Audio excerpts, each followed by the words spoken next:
ഓം നമോ ഭഗവതേ വാസുദേവായ. എല്ലാവർക്കും നമസ്കാരം. കഴിഞ്ഞ വീഡിയോയിൽ 14-ാമത്തെ ശ്ലോകത്തിൻ്റെ വ്യാഖ്യാനമാണ് ചെയ്തിരുന്നത്. ഇന്ന് 15-ാമത്തെ ശ്ലോകത്തിൻ്റെ വ്യാഖ്യാനം നോക്കാം. ആദ്യം ആ മന്ത്രമൊന്നും ചൊല്ലാം. ആ ശ്ലോകം: ലോകാധ്യക്ഷ സുരാധ്യക്ഷോ ധർമാധ്യക്ഷ കൃതാകൃത ചതുരാത്മാ ചതുർവ്യൂഹ ചതുർദംഷ്ട്ര ചതുർഭുജ.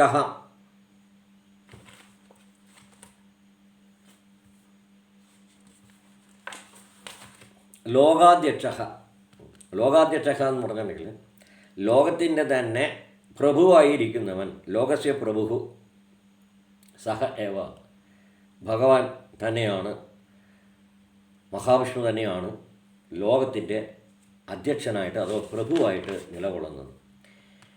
ഇവിടെ ലോക എന്നതുകൊണ്ട് ഉദ്ദേശിക്കുന്നത്, ലോകം എന്ന് പറഞ്ഞിട്ടുണ്ടെങ്കിൽ നമുക്ക് സർവ്വപ്രപഞ്ചം വിടും. ഇവിടെ നമ്മൾ ഉദ്ദേശിക്കുന്നത് ലോകം എന്ന് പറഞ്ഞാൽ ജനങ്ങളാണ്.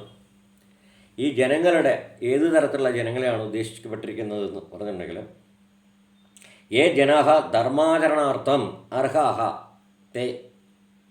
ധർമാചരണം, ധർമ്മം ആചരിക്കുന്നതിന് അർഹതയുള്ള ജനങ്ങളെയാണ് ഇവിടെ ലോകഹ എന്ന് പറഞ്ഞാൽ അത്തരത്തിലുള്ള ജനങ്ങളുടെ അധ്യക്ഷന എന്ന് പറഞ്ഞിട്ടുണ്ടെങ്കിൽ ഭക്തന്മാരുടെ എന്നർത്ഥം.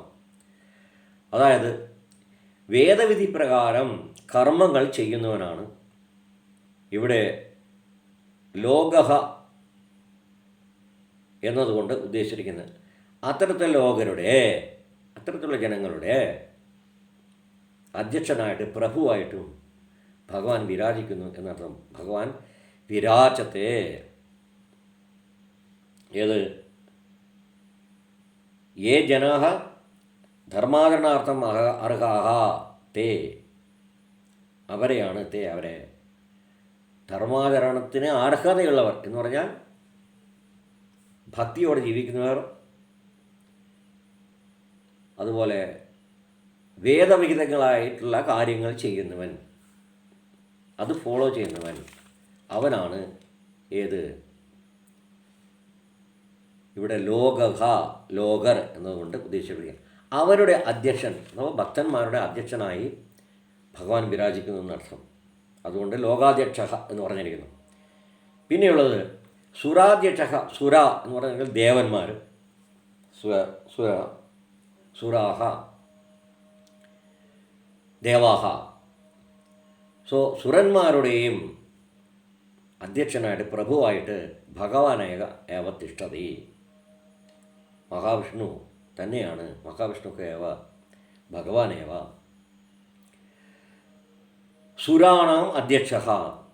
സുരന്മാരുടെയും അധ്യക്ഷനായിട്ട് പ്രഭു അസ്തി. അപ്പോൾ ഇവിടെ സുരാധ്യക്ഷ എന്നാണ് ഉദ്ദേശിക്കപ്പെട്ടിരിക്കുന്നത്.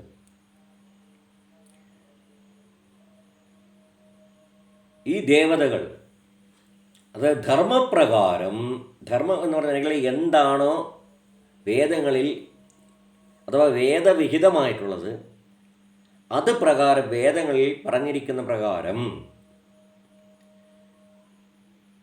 പൂജിക്കപ്പെടുന്നവരായിട്ടുള്ള ദേവന്മാരെയാണ്, ഈശ്വരന്മാരെയാണ്, ദേവതകളെയാണ് ഇവിടെ സുര എന്ന പദം കൊണ്ട് ഉദ്ദേശിച്ചിരിക്കുന്നത്. ദേവഗണങ്ങൾ എന്ന് പറയുന്ന അർത്ഥത്തിൽ ഇന്ദ്രൻ, വരുണൻ, യമൻ ഇത്യാദയ ഈ പ്രകാരമുള്ള ദേവതകളെ ധർമ്മപ്രകാരം പൂജ ചെയ്യുന്നു. അത്തരത്തിലുള്ള ദേവന്മാരുടെ അധ്യക്ഷനായിട്ടും പ്രഭുവായിട്ടും ഭഗവാനേവ തിഷ്ഠതി. ഭഗവാൻ തന്നെയാണ് നിലകൊള്ളുന്ന അർത്ഥം. ധർമ്മേണ ആരാധിതാഹ ദേവാഹ. ധർമ്മപ്രകാരം, ധർമ്മം കൊണ്ട് ഉദ്ദേശിച്ചിരിക്കുന്നത് എന്താണോ വേദങ്ങളിൽ പറഞ്ഞിരിക്കുന്നത് അത് പ്രകാരം പൂജിക്കപ്പെടുന്ന ദേവന്മാർ, ആ ദേവന്മാരുടെ അധ്യക്ഷനായും ഭഗവാനേവ വിരാജത എന്നർത്ഥം. പിന്നെയുള്ളത് ധർമാധ്യക്ഷ. ധർമ്മം എന്ന് പറഞ്ഞിട്ടുണ്ടെങ്കിൽ വേദത്തിൽ എന്ത് പറഞ്ഞിരിക്കുന്നോ വേദവിധി പ്രകാരമുള്ള പ്രവർത്തനങ്ങൾ. അപ്പോൾ വേദങ്ങളിൽ പറഞ്ഞിരിക്കുന്ന അതുപ്രകാരം ഉള്ള പ്രവർത്തനങ്ങൾ ഇതിൻ്റെയെല്ലാം ഏതേഷാം ത്രയാണം പ്രഭു അഭി, ഇവകളുടെയെല്ലാം ഈ മൂന്ന് കാര്യങ്ങളുടെയും അധ്യക്ഷനായും പ്രഭുവായും ഭഗവാനേവ തിഷ്ഠതി, ഭഗവാൻ തന്നെയാണ് നിലകൊള്ളുന്നർത്ഥം. ഇവിടെ ധർമാധ്യക്ഷ, അപ്പോൾ ഇതിൻ്റെയെല്ലാം അധ്യക്ഷനായിരിക്കും ധർമ്മപ്രകാരമുള്ള പ്രവർത്തനങ്ങളുടെ, വേദവിധി പ്രകാരമുള്ള പ്രവർത്തനങ്ങളുടെ എല്ലാം അധ്യക്ഷനായിരിക്കുന്നവൻ. അതുപോലെ തന്നെ അതിനുള്ള ഫലാഫലങ്ങൾ പ്രവൃത്തി അനുസരിച്ച്, ഓരോരുത്തരുടെയും പ്രവർത്തനം അനുസരിച്ച് കർമാനുസാരം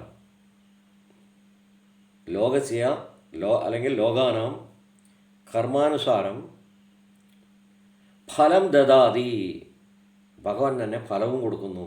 അതിനായിട്ട് ഇവിടെ ഫലം നൽകുന്നത് അനിരുദ്ധരൂപേണ, ഭഗവാന്റെ വ്യൂഹം, ചതുർവ്യൂഹ, ആ 4 വ്യൂഹത്തിൽ, വ്യൂഹമേതെന്ന് പറഞ്ഞിട്ടുണ്ട്, അത് വീണ്ടും വരുന്നുണ്ട്. അതിനുള്ള ഭഗവാന്റെ അവതാരമായിട്ടുള്ള അനിരുദ്ധരൂപേണ, അനിരുദ്ധരൂപത്തിൽ ഭഗവാൻ എന്തു ചെയ്യുന്നു? അനിരുദ്ധരൂപേണ തിഷ്ഠൻ ജനാനാം കർമാണി നിരീക്ഷ്യ ജനേഭ്യഃ ഫലം ദദാതി, ജനങ്ങളുടെ കർമ്മങ്ങൾ നിരീക്ഷിച്ചുകൊണ്ട് അനിരുദ്ധരൂപത്തിൽ ഭഗവാൻ അവർക്ക് ഫലാഫലങ്ങൾ നൽകുന്നു. അപ്പോൾ ഈ ഫലങ്ങളുടെയും ഈ പ്രവർത്തനങ്ങളുടെയും, വേദവിധി പ്രകാരമുള്ള പ്രവർത്തനങ്ങളുടെയും, അത് ആചരിക്കുന്ന ജനങ്ങൾക്ക് അതിനനുസരിച്ചുള്ള ഫലത്തെ പ്രത്യുമ്ന രൂപേണ നൽകുന്നതും ഭഗവാൻ തന്നെയാണ്. അതുകൊണ്ട് ധർമാധ്യക്ഷൻ എന്ന പേരിൽ ഭഗവാൻ അറിയപ്പെടുന്നു.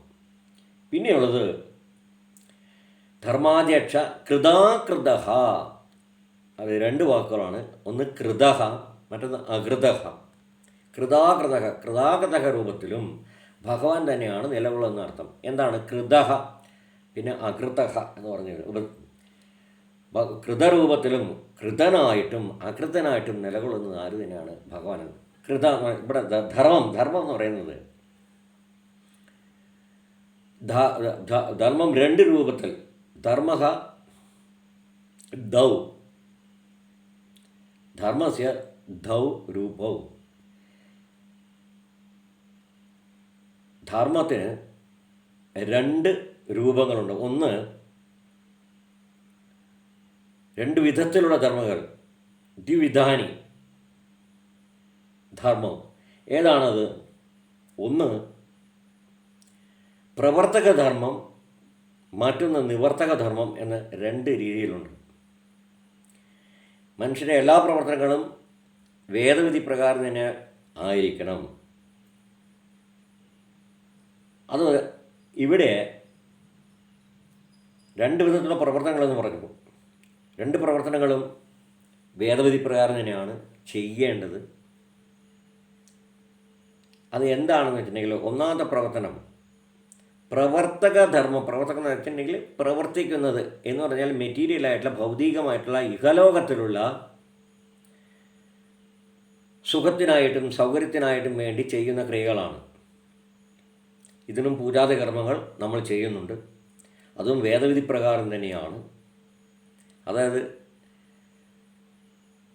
കാമ അർത്ഥ ഈ 2 എണ്ണം ഈ ഭൗതികമായിട്ടുള്ള ഇഹലോകത്തിൽ, ഈ സാംസാരിക ജീവിതത്തിൽ ചില കാര്യങ്ങൾ നേടേണ്ടിയിരിക്കുന്നു. അത് കാമവും അർത്ഥവും.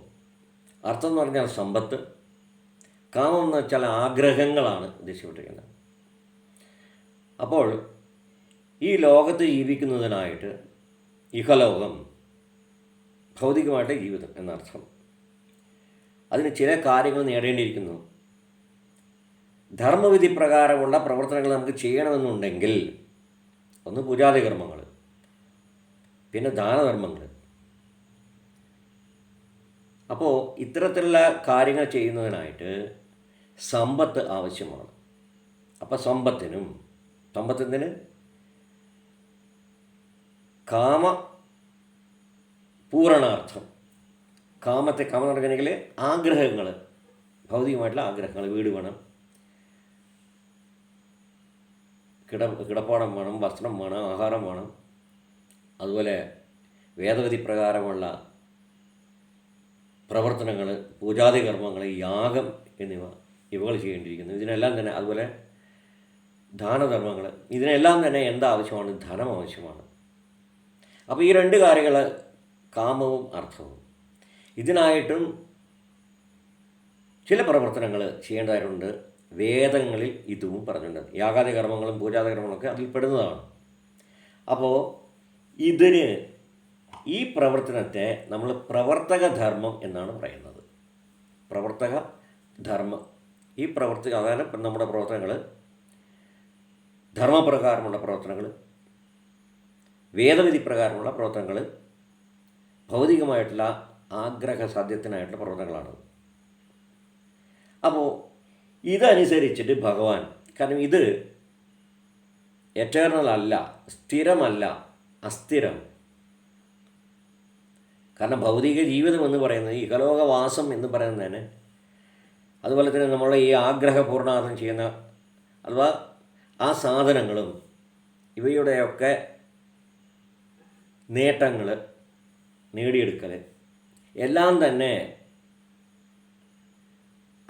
നശ്വരമാണ് എന്നത്. ഇഹലോകത്തിലുള്ള സകല സാധനങ്ങൾ നശ്വരമാണ്. പക്ഷെ നശ്വരമാണെങ്കിലും ഈ സാധനങ്ങളെല്ലാം തന്നെ നമുക്ക് നമ്മുടേതായിട്ടുള്ള ധർമ്മനിരതമായിട്ടുള്ള ജീവിതത്തിന് ഈ ഇഹലോകത്തിൽ ആവശ്യമാണ്. പക്ഷെ അതേ സമയത്ത് ഇവയെല്ലാം നശിക്കുന്നതുമാണ്, ഇഹലോകത്തിലുള്ള സർവ്വസാധനങ്ങൾ. അപ്പോൾ ഈ ഇഹലോകത്തിലുള്ള പ്രവർത്തനങ്ങൾ അഥവാ കാമവും അർത്ഥവും നേടുന്നതിനായിട്ട് ചെയ്യുന്ന ധാർമ്മികമായിട്ടുള്ള പ്രവർത്തനം ധാർമ്മികമായിരിക്കണം. ധാർമ്മികമായിട്ടുള്ള പ്രവർത്തനങ്ങൾക്ക് ടെമ്പററി ആയിട്ടുള്ള, താൽക്കാലികമായിട്ടുള്ള ഫലത്തെ ഭഗവാൻ കൊടുക്കുന്നു. അതുകൊണ്ട് ഭഗവാനെ കൃതഹ എന്ന് പറഞ്ഞിരിക്കുന്നു. പിന്നെയുള്ളത് രണ്ടാമത്തെ ധർമ്മമെന്ന് പറയുന്നത് നിവർത്തക ധർമ്മം എന്നാണ് പറയുന്നത്. നിവർത്തിക്കുക എന്ന് പറഞ്ഞാൽ മോചനമാണ് ഉദ്ദേശിക്കപ്പെട്ടിരിക്കുന്നത്, നിവർത്തക ധർമ്മം. അപ്പോൾ വേദവിധി പ്രകാരമുള്ള നിവർത്തക ധർമ്മം എന്ന് പറയുന്നത് സകലതും ഉപേക്ഷിക്കുക, ഈ ഭൗതികമായിട്ടുള്ള സകല സാധനങ്ങളെയും ത്യജിക്കുക, എല്ലാ വസ്തുക്കളെയും ത്യജിച്ചുകൊണ്ടുള്ള ഒരു ജീവിതം, അതായത് സന്യാസ ജീവിതം. സന്യാസ ജീവിതത്തിൽ എല്ലാം ത്യജിച്ചുകൊള്ളണം നിർബന്ധമൊന്നുമില്ല. പക്ഷെ എല്ലാം ത്യജിച്ചുകൊണ്ടുള്ള ജീവിതം, എല്ലാം ഈ ഭൗതികമായിട്ടുള്ള സകല ആഗ്രഹങ്ങളെയും ഉപേക്ഷിച്ചുകൊണ്ടുള്ള ജീവിതം. അതുപോലെ തന്നെ കഠിനമായിട്ടുള്ള വ്രതാനുഷ്ഠാനങ്ങൾ, ഭൗതികമായിട്ടുള്ള സകല ആഗ്രഹങ്ങളെയും നിഗ്രഹിച്ചുകൊണ്ടും എല്ലാത്തിനെയും ഉപേക്ഷിച്ചുകൊണ്ടും, പിന്നെയോ കഠിനമായിട്ടുള്ള വ്രതങ്ങൾ അനുഷ്ഠിച്ചുകൊണ്ടും ഉള്ള ജീവിതം, അത് മോക്ഷപ്രാപ്തിക്കായിട്ടുള്ളത്. അത്തരത്തിലുള്ള ജീവിതമാണ്, അത്തരത്തിലുള്ള പ്രവർത്തനമാണ് നിവർത്തക ധർമ്മം. നിവർത്തിപ്പിക്കുന്നത്, മോചനം തരുന്ന ധർമ്മം, പ്രവർത്തനങ്ങൾ, ധാർമ്മികമായിട്ടുള്ള പ്രവർത്തനങ്ങൾ. ധാർമ്മികമായിട്ടുള്ള പ്രവർത്തനങ്ങൾ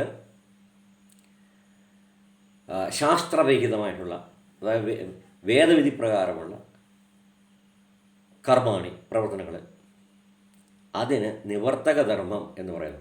ഈ നിവർത്തക ധർമ്മം ചെയ്യുക വഴി ഭഗവാൻ അതനുസരിച്ചുള്ള ഫലത്തെ പ്രധാനം എന്താണ് സ്ഥിരമായിട്ടുള്ളത്, അതായത് മോക്ഷം എന്ന് പറയുന്നത്. ഭൗതികമായിട്ടുള്ള ആഗ്രഹങ്ങളുടെ സാറ്റിസ്ഫാക്ഷൻ എന്ന് പറയുന്നത് അത് നശ്വരമാണ്. എന്നാൽ ഇത് മോക്ഷമാർഗം എന്ന് പറയുന്നത് എല്ലാം ഉപേക്ഷിച്ചുകൊണ്ടുള്ള ധർമ്മവിധി പ്രകാരമുള്ള പ്രവർത്തനങ്ങൾ, മോക്ഷപ്രാപ്തികളുടെ പ്രവർത്തനങ്ങൾ എന്ന് പറയുന്നത് അത് സ്ഥിരമായിട്ടുള്ള ഫലത്തെ പ്രദാനം ചെയ്യുന്നത്. സ്ഥിരമായിട്ടുള്ള പ്രധാനം എന്ന് പറഞ്ഞിട്ടുണ്ടെങ്കിൽ, മോക്ഷം എന്ന് പറഞ്ഞിട്ടുണ്ടെങ്കിൽ ജനന മരണത്തിൽ നിന്നും ഉദ്ധാരണം. ജനന മരണ എന്ന് പറയുന്ന ആ സൈക്ലിക്കൽ ആയിട്ടുള്ള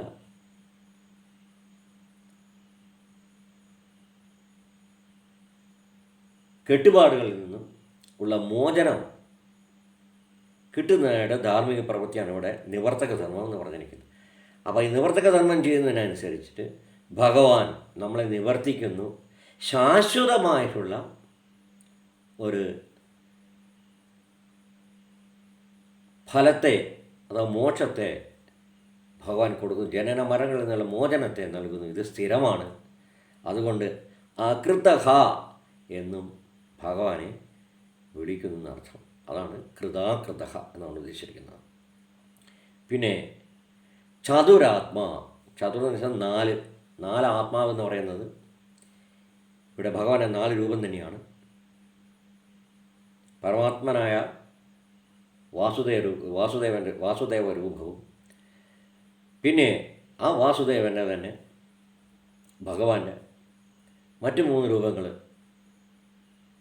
എന്ന് പറഞ്ഞിട്ടുണ്ടെങ്കിൽ പ്രദ്യുമ്നൻ, അനിരുദ്ധൻ, അതുപോലെ തന്നെ സംഘർഷണമൂർത്തി, ഈ 3 രൂപങ്ങളും. അതാണ് ചതുരാത്മ എന്ന് പറഞ്ഞ് വിവക്ഷിച്ചിരിക്കുന്നത്. പിന്നെ ചതുർവ്യൂഹ ഇതേ തന്നെയാണ്, ഇതിനെപ്പറ്റി പറഞ്ഞിട്ടുണ്ട്. ഇവിടെയും എന്ത് തന്നെയാണ്, പരമാത്മനായിട്ടുള്ള വാസുദേവനും, പിന്നെ പ്രത്യേക പർപ്പസിന് വേണ്ടിയുള്ള അവതാരമൂർത്തികളായിട്ടുള്ള, അതായത് സൃഷ്ടി സ്ഥിതി സംഹാരാദി കർമ്മങ്ങൾ പ്രത്യുമ്ന രൂപേണ ഭഗവാൻ എന്ത് ചെയ്യുന്നു, സൃഷ്ടി കരോതി. പിന്നെ അനിരുദ്ധ രൂപേണ സഹ രക്ഷതി, അതായത് സൃഷ്ടി സ്ഥിതിയെ ഉണ്ടാകുന്നു. പിന്നെ സംഹാര രൂപം എല്ലാത്തിനെയും ഉണ്ടാക്കിയ സാധനത്തിനെ മുഴുവനും ഇല്ലാതാക്കുന്നത്, അത് സംഘർഷണ രൂപത്തിൽ, സംഘർഷണത്തിൽ തന്നെ ഉണ്ടാക്കിയ സാധനത്തിനെ മുഴുവനും തന്നിലേക്ക് തന്നെ വലിച്ചെടുക്കുക, പ്രളയം എന്ന രീതിയിൽ. ഓരോ കൽപ്പാന്തത്തിലും ഭഗവാൻ താൻ എന്തൊക്കെ സൃഷ്ടിച്ചോ അതിനെ മുഴുവൻ തന്നിൽ തന്നെ ലയിപ്പിക്കുന്നത്, അത് സംഘർഷണമൂർത്തി രൂപത്തിലുമാണ് ചെയ്യുന്നത്. ഇത് തന്നെയാണ് ചതുർവ്യൂഹ. അതുപോലെ തന്നെ ഇത് നമ്മൾ സാധാരണ ആയിട്ടുള്ളത് സൃഷ്ടി സ്ഥിതി സംഹാരം എന്ന് പറഞ്ഞ് ഭഗവാനെ, ആ പരബ്രഹ്മത്തിൻ്റെ 3 രൂപങ്ങൾ, ബ്രഹ്മദേവൻ, അതുപോലെ മഹാവിഷ്ണു, അതുപോലെ തന്നെ രുദ്രൻ അഥവാ ശിവൻ, സൃഷ്ടി സ്ഥിതി സംഹാരകർത്താക്കൾ ആയിട്ട് നിലകൊള്ളുന്നതും ഈ പ്രപഞ്ചശക്തിയായ പരമാത്മൻ തന്നെയാണെന്നർത്ഥം. അതുകൊണ്ട് ചതുർവ്യൂഹ എന്ന് ഇവിടെ ഉപയോഗിച്ചിരിക്കുന്നു. പിന്നെ ഇവിടെ ചതുർദംഷ്ട്ര, 4 ദംഷ്ട്രകളുള്ളവനും, ദംഷ്ട്രം എന്ന് പറഞ്ഞാൽ കോമ്പല്. 4 ദംഷ്ട്രകളെ എടുത്തു പറയാനായിട്ടുള്ള കാരണം, സാധാരണക്കാരിൽ നിന്നും അസാധാരണ രീതിയിൽ വലിപ്പമുള്ള ദംഷ്ട്രകളോട് കൂടിയവൻ എന്ന അർത്ഥത്തിലാണ്. ഈ ദംഷ്ട്ര എന്ന് പറഞ്ഞ ഉടൻ തന്നെ നമുക്ക് ഓർമ്മ വരിക ഭഗവാന്റെ നരസിംഹാവതാരമാണ്. പ്രഹ്ലാദനെ രക്ഷപ്പെടുത്തുന്നതിനായിട്ട്, തൻ്റെ ഭക്തനായ പ്രഹ്ലാദനെ മരണത്തിൽ നിന്നും രക്ഷപ്പെടുത്തുന്നതിനായിട്ട് അവതരിച്ച രൂപമാണ് ഏത്, നരസിംഹരൂപം. പിന്നെ സാധാരണഗതിക്ക് ഇത് ഭഗവാന്റെ അപ്രമാദിത്വം, അതാ സർവശ്രേഷ്ഠത്വം, മഹാപുരുഷത്വത്തെ ഇത് കാണിക്കുന്നു. ഏത്, ചതുർദംഷ്ട്ര, ഈ 4 പല്ലുകൾ എന്ന് പറയുന്നത്. അതുകൊണ്ട് ഭഗവാനെ 4 പല്ലുകളോട് കൂടിയവൻ, 4 ദംഷ്ട്രകളോട് കൂടിയവൻ എന്ന് വിശേഷിപ്പിച്ചിരിക്കുന്നു. പിന്നെയുള്ള ചതുർഭുജ, ചതുർഹസ്ത, 4 കൈകളുള്ളവൻ. ഭഗവാന് 4 കൈകൾ എന്നുകൊണ്ട് ഉദ്ദേശിക്കപ്പെട്ടിരിക്കുന്നത് ഭഗവാന്റെ ആ പരമ ഉത്കൃഷ്ട രൂപം, ഇവിടെ വാസുദേവ രൂപം, അതാണ് ഇവിടെ അതുകൊണ്ട് ഉദ്ദേശിക്കപ്പെട്ടിരിക്കുന്നത്. അതായത് പ്രപഞ്ചം എങ്ങും വ്യാപിച്ചിരിക്കുന്നു ഭഗവാന്റെ, അതവിടെ സഹസ്രശീർഷ സഹസ്രാക്ഷ സഹസ്രപാദ, സഹസ്രഹസ്ത എന്നിങ്ങനെ പ്രയോഗിച്ചിരിക്കുന്ന, അഥവാ സകലതലും നിറഞ്ഞിരിക്കുന്ന ആ ബ്രഹ്മരൂപം, ആ പരമപുരുഷത്വം, ആ സുപ്രീമായിട്ടുള്ള ഭഗവാന്റെ, ആ തേജോരൂപത്തിലുള്ള ആ ഭഗവാന്റെ രൂപത്തെയാണ് ഇവിടെ 4 കൈകളോടുകൂടിയവൻ എന്നതുകൊണ്ട് ഉദ്ദേശിക്കപ്പെട്ടിരിക്കുന്നത്. യെസ്, ഈ ശ്ലോകം ഒരിക്കൽ കൂടെ ചൊല്ലാം. ലോകാധ്യക്ഷ സുരാധ്യക്ഷോ ധർമാധ്യക്ഷ കൃതാകൃത ചതുരാത്മാ ചതുർവ്യൂഹ ചതുർദംഷ്ടചതുർഭുജ.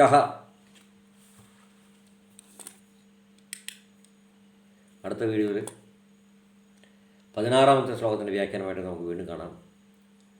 അതുവരെ ഓം നമോ ഭഗവതേ വാസുദേവായ.